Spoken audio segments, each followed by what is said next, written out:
You said it's the second chapter of the Quran, also known as the Heifer. It's the longest chapter, and it seems to cover a lot of ground. I have to admit that title definitely piqued my curiosity. What can you tell us about this chapter and what it's all about? Well, you're in for a fascinating deep dive. Chapter 2, or the Heifer, is like a microcosm of the Quran itself. It touches on a wide array of themes, from the foundations of faith and the stories of prophets to laws and commandments that guide daily life. It really offers a glimpse into Islamic thought and history. Okay, let's unpack this. Yeah. So where do we even begin with a chapter this expansive? A good place to start is with those opening verses. Verses 2 to 5 lay out the foundation of faith in Islam.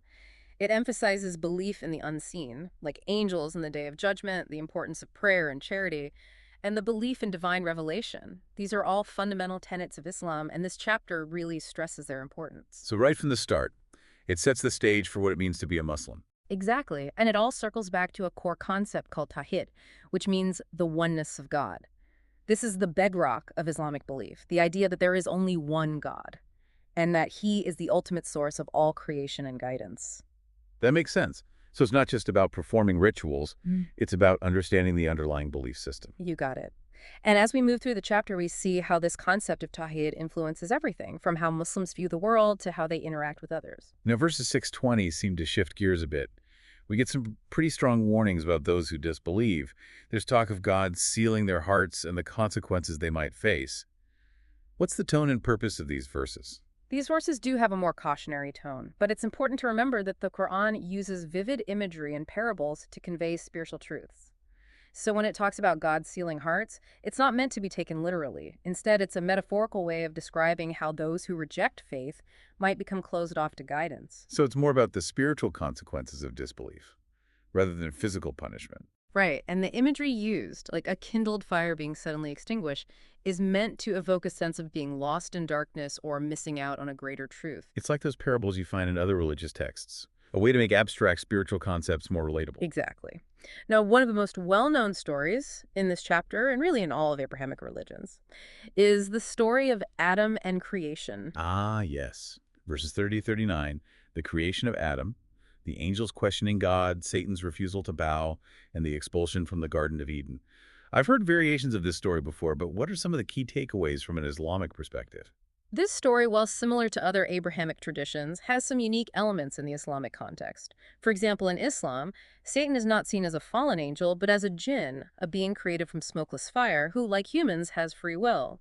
His refusal to bow to Adam is seen as an act of defiance born out of pride and arrogance. This highlights a crucial concept in Islam: free will. So humans and jinn both have the capacity to choose between right and wrong, obedience and disobedience. Precisely. And this sets the stage for understanding the human condition. We have the potential for both good and evil, and our choices ultimately determine our destiny. That makes a lot of sense. Yeah. So Adam and Eve's expulsion from the garden wasn't necessarily a punishment, but a consequence of their choice. That's a valid interpretation. It's a reminder that actions have consequences, and that even in paradise, free will exists and choices have to be made. Then the chapter shifts to a series of stories about the children of Israel. Why so much focus on them? The stories of the children of Israel are woven throughout the Quran. In chapter 2, specifically verses 40 to 74, these stories serve as lessons and warnings for all of humanity. What kind of lessons and warnings? Well, they highlight the importance of gratitude, obedience to God, and staying true to the covenant or agreement made with God. We see examples of how they were favored by God, like the Exodus from Egypt, but we also see their transgressions, like worshiping the golden calf and violating the Sabbath. It sounds like a cautionary tale, reminding people that even those who are chosen can stray from the path. Right. It's about recognizing our own human fallibility and the constant struggle to stay on the right path, even when we have witnessed God's blessings and miracles. So it's not just about the children of Israel. It's a message for everyone to heed. Now, I'm really curious about the story that gives this chapter its name, the Heifer. What's the significance of that story? That story unfolds in verses 67-74. And it's quite an interesting one. It starts with Moses instructing the Israelites to sacrifice a heifer, a young cow, with very specific characteristics. So it's not just any cow. It has to meet certain criteria. Exactly. And the Israelites, being somewhat literal-minded, questioned Moses relentlessly about these details. They wanted to make sure they got it exactly right. And this constant questioning and seeking clarification is actually seen as a positive thing in Islamic tradition. It shows a sincere desire to understand and obey God's commands. So it's not just blind obedience, it's about seeking understanding and engaging with the teachings. Exactly. Now, the heifer itself has a deeper symbolic meaning. It represents a difficult task or test of faith, and some scholars even see it as a symbol of the preciousness of life. I see. So there are layers of meaning embedded in this story. It's not just a historical anecdote.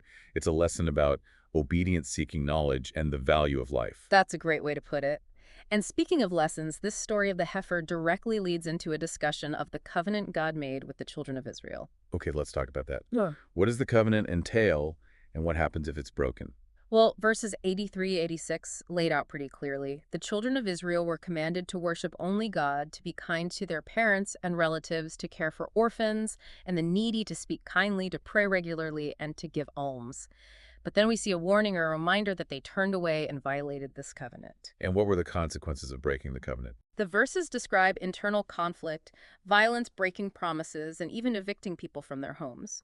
It's a stark reminder that actions have consequences, both individually and collectively, but it also highlights the values that are central to Islamic teachings: family, community justice, and helping those less fortunate. It seems there's a strong emphasis on inner righteousness as well. I'm thinking Yeah. of verse 177, which describes the qualities of the righteous. You're absolutely right. That verse beautifully describes the qualities of those who are considered righteous in Islam. It includes believing in God, the last day, angels, scriptures, and prophets. But it also goes beyond belief to encompass actions, giving charity, fulfilling promises, and persevering through hardship.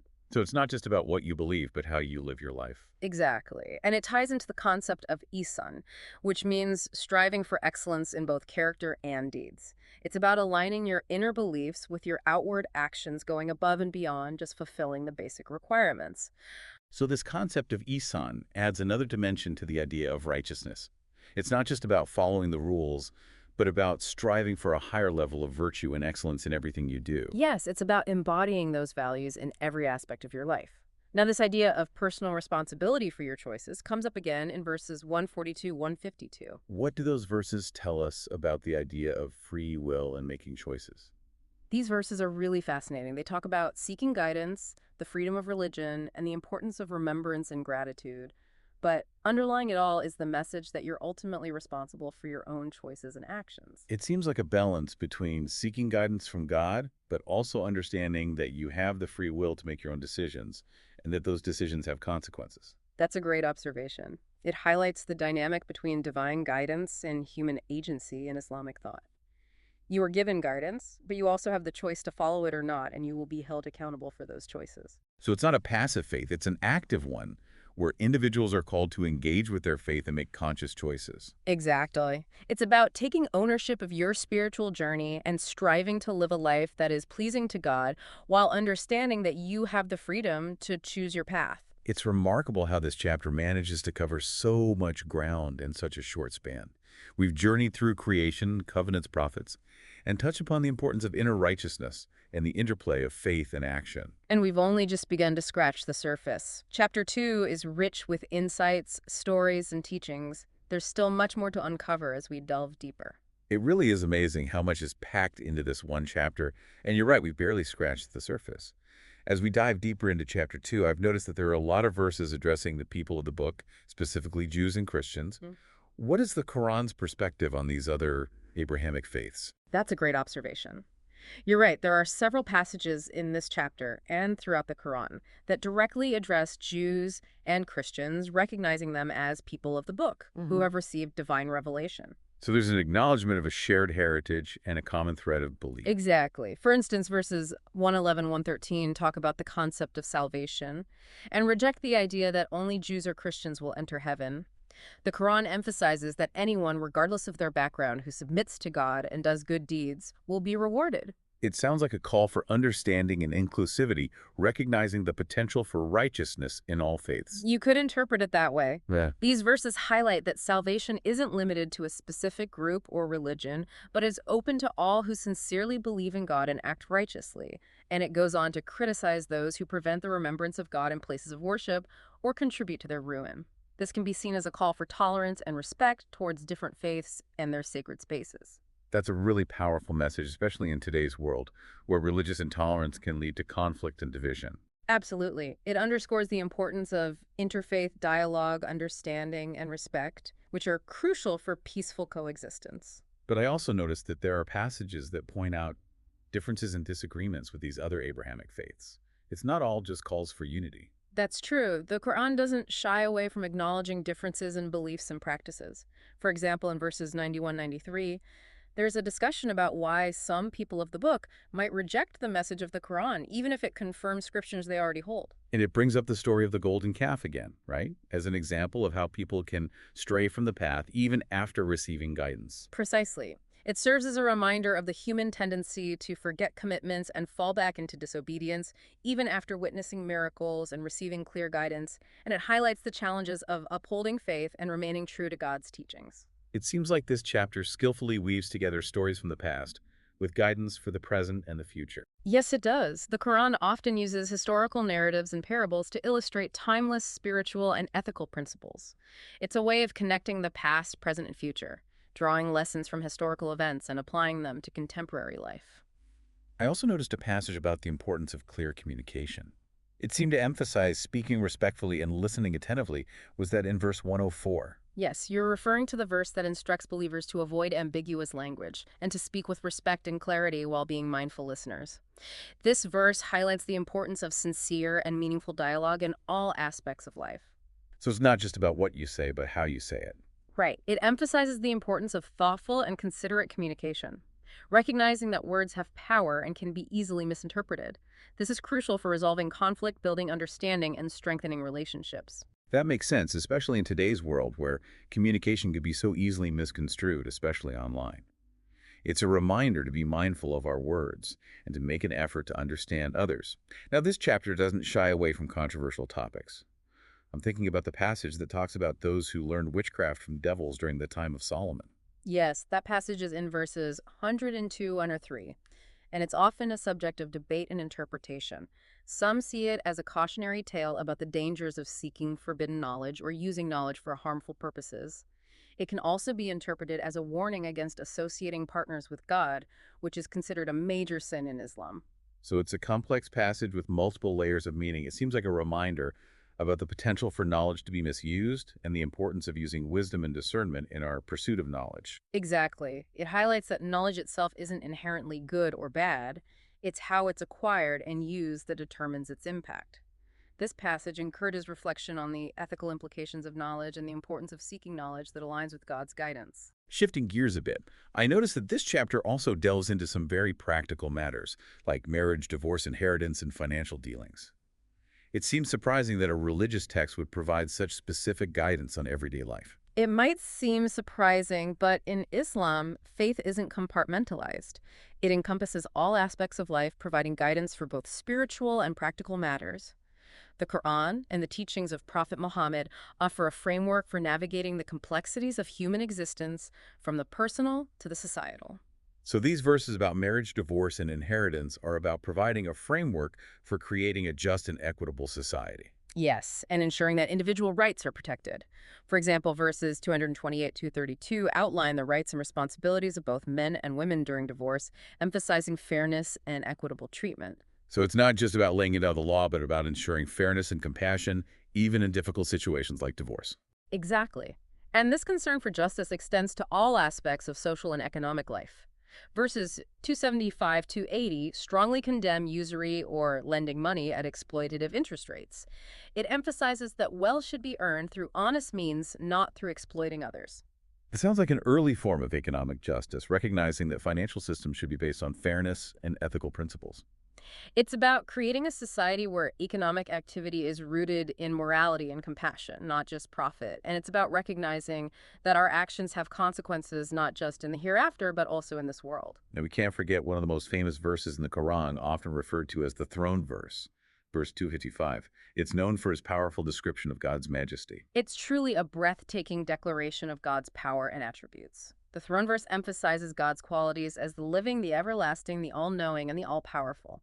It describes his dominion over all creation, stating that his throne extends over the heavens and the earth, and yet their preservation does not burden him. It's a verse that evokes a sense of awe and wonder at the vastness of creation and the incomprehensible nature of God. Yes, it inspires a profound sense of humility and reverence in the face of the divine. And right after this majestic description of God's power, we have verse 256, which makes it a powerful statement about freedom of religion. You're absolutely right. Verse 256 states, "There shall be no compulsion in religion. The right way has become distinct from the wrong way." This verse is incredibly important, especially in today's world. It clearly articulates the Islamic principle of freedom of belief, emphasizing that faith should be a matter of personal choice, not coercion or force. It's a powerful affirmation of individual agency and the right to choose one's own spiritual path without pressure or persecution. It's a foundational principle that underpins a just and tolerant society where people of different faiths can coexist peacefully. And that's followed by a really interesting story about Abraham. Yes. Verses 124-133 delve into the story of Abraham, a central figure in Islam who is considered a prophet and a patriarch of monotheism. It mentions his test of faith, his being appointed a leader of humanity, and his role in building the Kaaba, the holiest site in Islam. The Kaaba, that cube-shaped structure in Mecca that Muslims circle during the Hajj pilgrimage, I've seen pictures. Exactly. These verses highlight Abraham's unwavering submission to God, his pure monotheistic belief, and his role as a spiritual guide for his descendants. He is revered as a model of faith and obedience. It's interesting how the Quran traces this lineage of prophets from Adam to Abraham, emphasizing their shared message of believing in one God. It highlights the continuity of revelation and the universality of the message of monotheism. It also reinforces the idea that true righteousness comes from sincere belief and action, not just lineage or claims of exclusivity. That's a really important point. So it's not about who you are, it's about what you believe and how you live your life. Precisely. It underscores the concept of individual accountability before God. We are all judged based on our own choices and actions, regardless of our background or lineage. This chapter is truly a journey through a vast landscape of ideas and teachings. We've explored the relationship between God and humanity, the interplay of faith and action, the importance of justice and compassion, and the freedom of belief. And woven throughout are these captivating narratives and parables that bring these teachings to life and make them accessible to people of all backgrounds. Now, there's a passage about charity that caught my attention. It uses a beautiful analogy of a grain that multiplies. Yes, verses 261 to 265 talk about spending wealth this way. It emphasizes the importance of giving charity sincerely without seeking recognition or boasting, and describes how such acts are multiplied by God. The analogy you mentioned, where a single grain produces 7 spikes, each containing 100 grains, is a powerful image of how acts of generosity can create a ripple effect of blessings. So it's not just about the act of giving, but the intention behind it. Exactly. It's about giving from a place of sincerity and compassion, recognizing that true generosity isn't measured by the amount given, but by the purity of intention, and that even small acts of kindness, when done with sincerity, can have a profound impact. And there's a warning against nullifying charitable deeds with reminders or hurtful words. Right. Yes. It cautions against boasting about one's charity or making the recipient feel indebted or belittled. True generosity comes from a humble heart, seeking only God's pleasure, not recognition or praise. It's a valuable lesson about the ethics of giving and the importance of respecting the dignity of those we help. Absolutely. It highlights the importance of humility, compassion, and sincerity in all our interactions, especially when it comes to acts of charity. We've talked about financial justice in the context of usury, but there's also a passage about writing down debts and agreements. It sounds very modern, like having a written contract. It does, doesn't it? Verses 282-283 strongly advise the practice of documenting financial transactions and agreements. This highlights the importance of transparency, fairness, and clarity in all dealings, ensuring that everyone's rights are protected and disputes are minimized. It seems like a very practical way to prevent misunderstandings and ensure justice in financial matters. Exactly. It demonstrates that Islamic teachings address not just spiritual well-being, but also the practicalities of social and economic life. It's about establishing a just and equitable society where people's rights are protected. This chapter truly covers an incredible range of topics. It's like a guidebook for life, addressing everything from spiritual beliefs to social ethics to practical matters like communication and financial dealings. It's a testament to the comprehensiveness of Islamic teachings and their relevance to every aspect of human existence. I'm curious about the ending of chapter 2. How does it all wrap up? Well, the final verses of chapter 2 offer a beautiful and poignant conclusion to this spiritual and ethical exploration. You're talking about those verses that offer a prayer, right? Asking for God's forgiveness and guidance. Yes, the very last verses are a powerful expression of humility and dependence on God. It's a recognition that we are all in need of His mercy and forgiveness, and that we should constantly seek His guidance in navigating the complexities of life. It's interesting how this chapter, which started with such a strong emphasis on belief and action, ends on a note of humility and surrender. It's a beautiful reminder that even as we strive to live righteous lives and fulfill our obligations, we must always remember our inherent human limitations and our dependence on God's grace and guidance. So it's about finding that balance between striving for excellence and acknowledging our need for divine support. Exactly. It's a humbling reminder that we are not self-sufficient and that true success and fulfillment come from aligning our will with the will of God. It's almost like coming full circle. The chapter began by laying out the foundations of faith, and it ends with a recognition that ultimately we are all in need of God's mercy and guidance. It's a powerful reminder that our journey of faith is ongoing and that we should constantly seek to deepen our understanding and connection with God. As we conclude our deep dive into chapter 2 of the Quran, I'm struck by how much ground we've covered.